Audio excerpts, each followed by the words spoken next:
So hello everyone, welcome back to another episode of Trip to Watch. আর আজকে আমাদের লেতে third day. আজকে আমরা এখান থেকে চলে যাব নুব্রা ভ্যালি। যাওয়ার সময় খারদুংলা পাস হয়ে যাব, আরও কয়েকটা জায়গা আছে সেগুলো ঘুরবো। আর নুব্রা ভ্যালিতে গিয়ে স্টে করব আজকে। কালকেও আমরা নুব্রা ভ্যালি থেকে তুর্তুক যাব, আবার ফিরে আসবো নুব্রা ভ্যালিতে। আর পরশুদিন সকালে ওখান থেকে প্যাংগং লেকের জন্য রওনা দেব। শরীর আমার খুবই খারাপ কালকে থেকে, বাট রাতে ওষুধ খেয়ে একটু স্টেবল হয়েছি। শরীরে একদম এনার্জি পাচ্ছি না, উইকনেস খুব বেশি আছে, যেহেতু লুজ মোশন হয়েছে।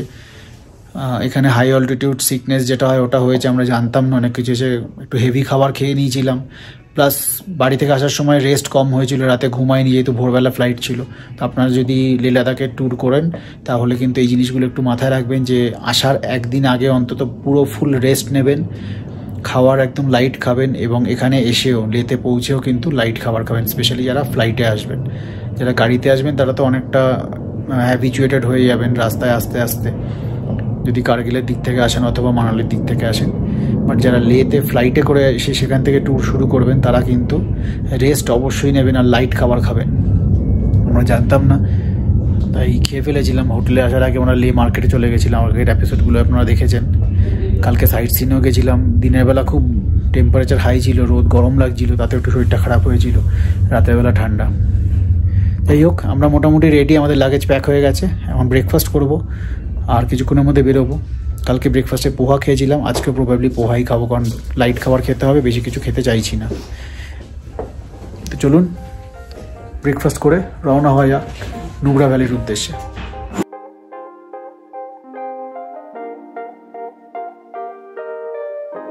সো আমরা চেক আউট করছি এখন হোটেল প্যালেস ভিউ থেকে, লে প্যালেস ভিউ।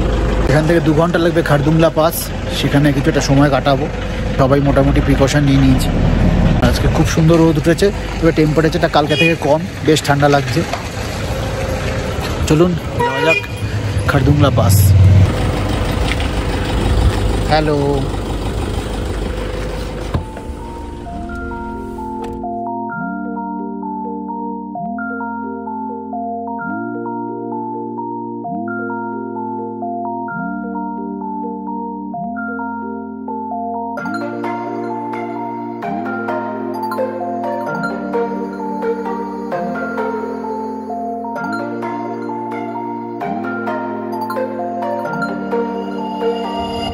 লাদাখের আসল মজা কিন্তু শুরু হয়ে গেছে।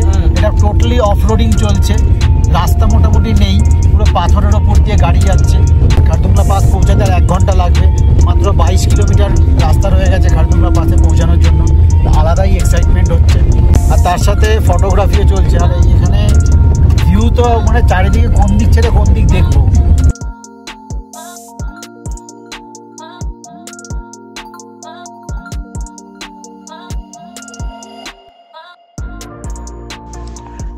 খারদুংলা পাস পৌঁছানোর আগে সাউথ কুল্লুর চেকপোস্টে আমাদের পারমিট চেক করাতে হয়েছিল। খারদুংলা পাস ওয়ার্ল্ডের 2nd হাইয়েস্ট মোটরেবল পাস, তবে বেশ কিছু বছর আগে অবধিও খারদুংলা পাস ওয়ার্ল্ডের হাইয়েস্ট মোটরেবল পাস ছিল। তবে এখন উমিংলা পাস ওয়ার্ল্ডের হাইয়েস্ট মোটরেবল পাস, যার উচ্চতা 19,000 ফিটেরও বেশি, এবং খারদুংলা পাসের উচ্চতা 17,982 ফিট। খারদুংলা পাস এখান থেকে আরও 8 কিলোমিটার। আর আমরা নেমে যে ভিডিও করছিলাম, ফটো তুলছিলাম এই জায়গাটা ভিউ পয়েন্টে, যদি রোদ না থাকতো এখানে দাঁড়িয়ে থাকা সম্ভব ছিল না, এত ঠান্ডা। মানে আমরা জ্যাকেট পরে পুরো এইগুলো পরে দাঁড়িয়ে থাকতে পারছিলাম না, এত ঠান্ডা লাগছে। এখন গাড়ির ভেতরে এসে একটু ঠিক লাগছে, প্রচণ্ড ঠান্ডা হাওয়া চলছে।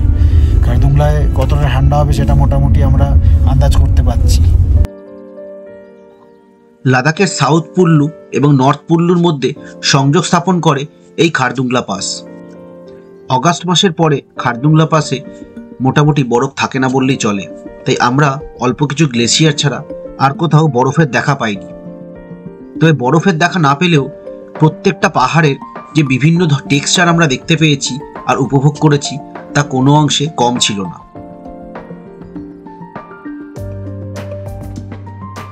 তো আমরা খারদুংলা পাসে রয়েছি মোটামুটি 15 মিনিটের বেশি হয়ে গেছে। এখনও কিন্তু সেরকম কোনো প্রবলেম হয়নি, মানে মাঝে মাঝে একটু মাথা যন্ত্রণা করছে আর মনে হচ্ছে না মাথাটা হালকা ঘুরছে, আমরা কোকা 30 নিয়েছি আসার সময় একবার, মানে লে থেকে স্টার্ট করার কিছুক্ষণ পর একবার নিয়েছিলাম, আর এখানে আসার আগে একটু নিয়েছি, আর সাথে কর্পূর রেখেছিলাম। তো আমাদের কোনো সমস্যা এখনও হয়নি। আর আনফর্চুনেটলি এখানে কোনো বরফ নেই, দূরে একটু গ্লেশিয়ার দেখা যাচ্ছে, আর পেছনে ওখানে সিয়াচেনের বরফটা দেখা যাচ্ছে। সিয়াচেনে এখন টেম্পারেচার -40 চলছে, এই পাহাড়ের মাথায় শুধু একটু বরফ রয়েছে, ওখানে -40 ডিগ্রি এখন টেম্পারেচার রয়েছে। খুব সুন্দর রোদ উঠেছে, এখনও অতটা ঠান্ডা লাগছে না। এখানে অঙ্কিত তো কফি খেয়েছে, আমি কিছু খাইনি, কারণ আমার শরীর খারাপ হয়ে যেতে পারে আবার কফি খেলে অথবা ম্যাগি খেলে। খেতে ইচ্ছা করছে, বাট রিস্ক নিচ্ছি না, একবারে নুব্রা ভ্যালিতে গিয়ে খাওয়া দাওয়া করব।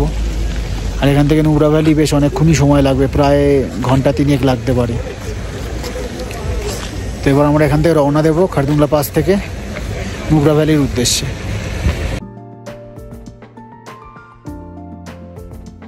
লে শহর থেকে আমরা অক্সিজেন সিলিন্ডার ভাড়া নিয়েছিলাম। যাদের শ্বাসকষ্টের সমস্যা আছে অথবা হার্টের প্রবলেম আছে তাদের অবশ্যই অক্সিজেন সিলিন্ডার ক্যারি করা উচিত। আমাদের অক্সিজেন সিলিন্ডারের ভাড়া নিয়েছিল 2600 টাকা 5 দিনের জন্য, যা আমাদের গাড়িতে করেই আমাদের সাথে ক্যারি করতে হয়েছিল। লে লাদাখ ভ্রমণে বিশেষ করে খারদুংলা পাস এবং বাকি আরও যত হাই অল্টিটিউড জায়গা আছে সেখানে ধূম্রপান এবং মদ্যপান একেবারেই করা উচিত নয়।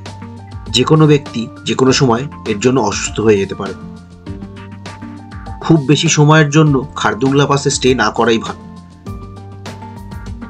তাই আমরা মোটামুটি 20-25 মিনিট খারদুংলা পাসে কাটিয়েই সেখান থেকে রওনা দিয়েছিলাম নুব্রা ভ্যালির উদ্দেশ্যে। খারদুংলা পাসে পাবলিক টয়লেট থাকলেও সেটির অবস্থা খুবই খারাপ ছিল।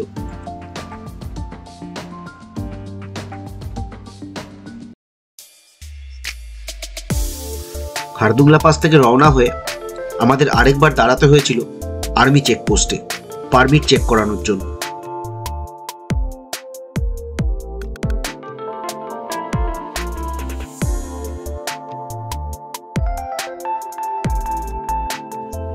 খারদুংলা পাস থেকে রওনা হয়ে খালসার পৌঁছানোর মধ্যে আমাদের বেশ কয়েকটি জায়গায় বেশ অনেকক্ষণ সময়ের জন্য দাঁড়াতে হয়েছিল ল্যান্ডস্লাইড হওয়ার জন্য।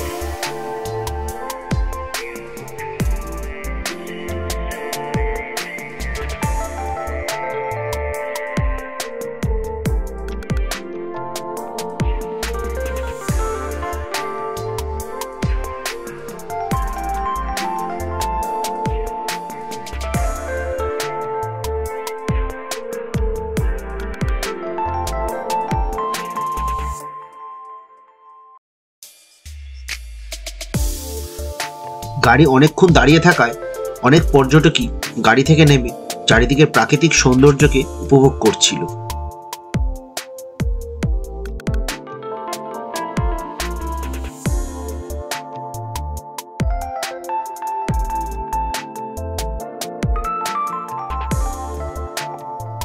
বেশ কিছুটা রাস্তা অতিক্রম করার পরে আমরা দেখতে পেলাম পাহাড়ের মাঝখান দিয়ে বয়ে যাওয়া শায়ক নদীকে, এবং তার পাশেই ছিল ছোট্ট শায়ক ভিলেজ।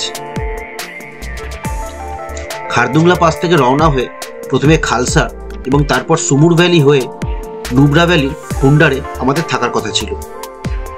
সাথে প্রচুর পরিমাণে ড্রাই ফ্রুটস থাকায় আমরা সেদিনের লাঞ্চ স্কিপ করেছিলাম।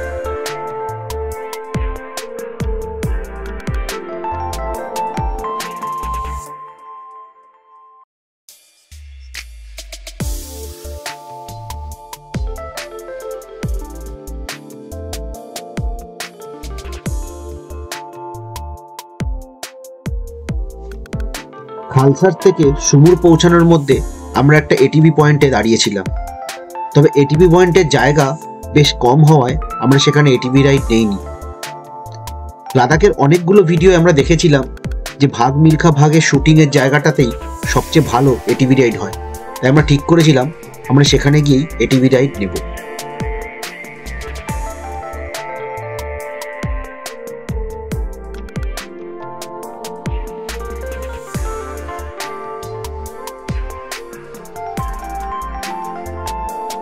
খালসারের শায়ক নদী পেরিয়ে আমরা অবশেষে পৌঁছেছিলাম সুমুরে।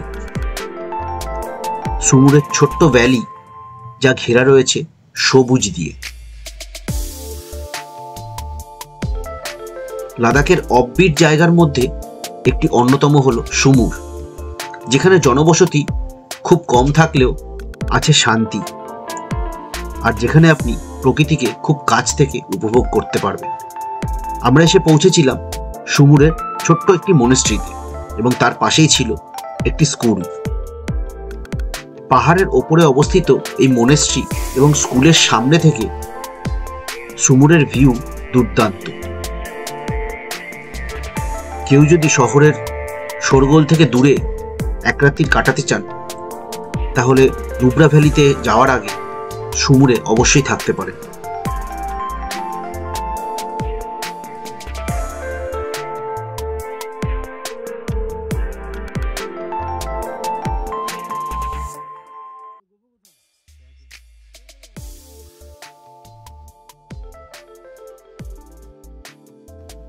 সুমুর মনেস্ট্রিতে কিছুক্ষণ সময় কাটিয়ে আমরা রওনা হয়েছিলাম নুব্রা ভ্যালির ডিস্কিট মনেস্ট্রির উদ্দেশ্যে, যার পাশেই ছিল 106 ফিট লম্বা মৈত্রী বুদ্ধা।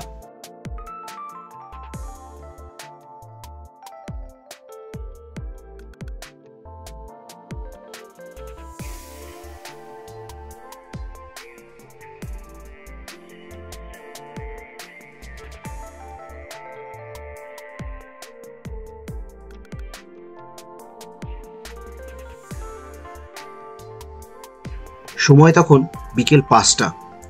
আমরা এসে পৌঁছেছিলাম 106 ফিট উচ্চতার মৈত্রী বুদ্ধার পাদদেশে। পাহাড়ের পেছনে তখন সূর্য অস্ত যাচ্ছে, আর সূর্যের আলো ঠিকরে পড়েছে নুব্রা ভ্যালিতে। সে দৃশ্য কাউকে বলে বোঝানো যায় না, চোখে না দেখলে উপভোগ করা অসম্ভব। নুব্রা ভ্যালির সবচেয়ে সুন্দর ভিউ পেতে গেলে আপনাকে আসতে হবে এই টিবেটিয়ান মৈত্রী বুদ্ধা স্ট্যাচুর কাছে। মৈত্রী বুদ্ধার পাশেই ছিল ডিস্কিট মনেস্ট্রি, যেখানে প্রায় 200-রও বেশি সিঁড়ি ছিল। আমাদের পরবর্তী গন্তব্যস্থান ছিল ডিস্কিট মনেস্ট্রি। মৈত্রী বুদ্ধার থেকে রওনা হয়ে আমরা অবশেষে এসে পৌঁছালাম ডিস্কিট মনেস্ট্রিতে, এবং সেখান থেকে রোদের আড়ালে থাকা মৈত্রী বুদ্ধা অসম্ভব সুন্দর লাগছিল।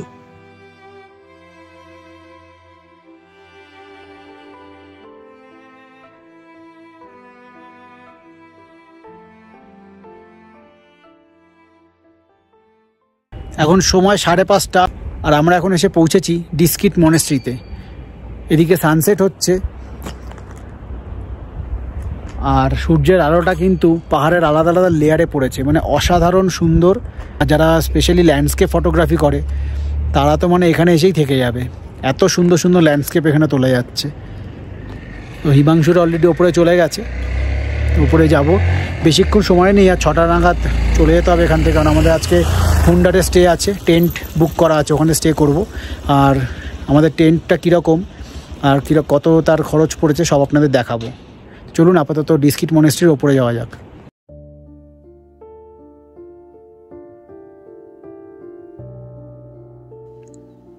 ডিস্কিট মনেস্ট্রি নুব্রা ভ্যালির সবথেকে পুরনো এবং সবচেয়ে বড় মনেস্ট্রি।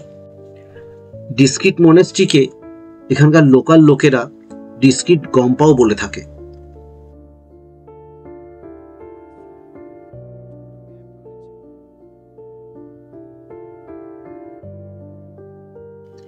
ডিস্কিট মনেস্ট্রিতে প্রায় 200-রও বেশি সিঁড়ি রয়েছে, যা পেরিয়ে আমরা পৌঁছেছিলাম ডিস্কিট মনেস্ট্রির সবচেয়ে ওপরের লেয়ারে। এই মনেস্ট্রিতে একটি দোকান আছে, যেখানে বিভিন্ন ধরনের টিবেটিয়ান কালচারের জিনিসপত্র পাওয়া যায় এবং বিভিন্ন ধরনের টিবেটিয়ান খাবারও পাওয়া যায়।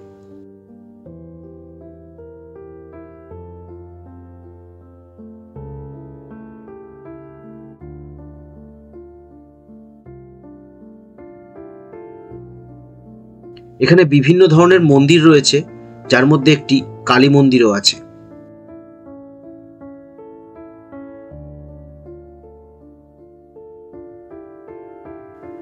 ডিস্কিট মনেস্ট্রির পেছনের পাহাড়ে রয়েছে এক বিশাল ঝর্ণা। দুটো পাহাড়ের মাঝখান দিয়ে সেই ঝর্ণা বয়ে যাওয়ায় সেটি ঠিকভাবে দেখতে পাইনি আমরা, তবে আমরা তার আওয়াজ স্পষ্ট শুনতে পেয়েছিলাম।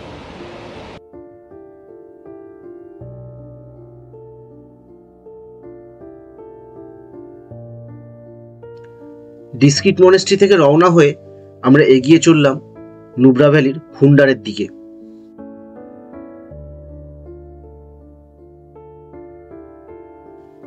হুন্ডার যাওয়ার সময় আমাদের চোখে পড়ল স্যান্ড ডিউনস। হুন্ডারে থাকার জন্য অনেক হোটেল আছে এবং প্রচুর টেন্টও আছে।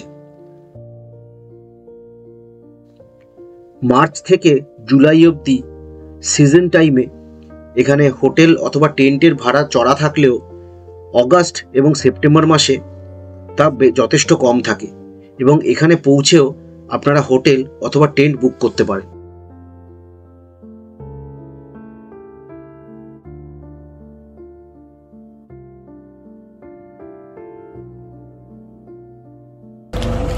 সো এখন সময় 7টা আর আমরা এইমাত্র এসে পৌঁছেছি হুন্ডারে। আমাদের যে ক্যাম্প আছে, দ্য মাউন্টেন ক্যাম্প, সেখানে খুব সুন্দর করে সাজানো চারিপাশটা। এখন হয়তো অন্ধকার হয়ে গেছে বলে বোঝা যাচ্ছে না, তবে 7টার সময়ও কিন্তু আকাশে আলো আছে। এটা একটা খুব ভালো ব্যাপার এখানে। আর এই পাশে অনেকগুলো ক্যাম্প দেখা যাচ্ছে, এর মধ্যে একটা ক্যাম্প আমরা 3 জন থাকবো। এখানে আমাদের ক্যাম্পের খরচা পড়েছে 3200 টাকা এক রাতের জন্য, ইনক্লুডিং ব্রেকফাস্ট অ্যান্ড ডিনার। তো ক্যাম্পটা কীরকম সেটা আপনাদেরকে আমি পরের পর্বে দেখাবো।